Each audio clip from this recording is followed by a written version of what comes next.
Ako si Lalo Angeline Giuliati at ito ang aking output number 2.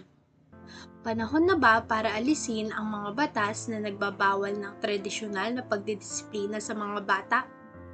Para sa akin ay oo.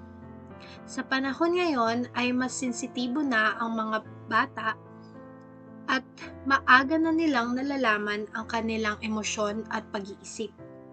Ang mga tradisyonal na pagbabawal sa isang bata, katulad na lamang ng pagpalo ng kahit anong bagay na mahawakan ng isang magulang,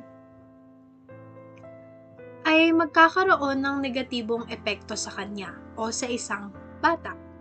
Katulad na lamang nung ako ay bata, na sa tuwing ako ay nagkakamali o may nagawang hindi maganda ay agad-agad akong pinapalo sa iba't ibang parte ng aking katawan.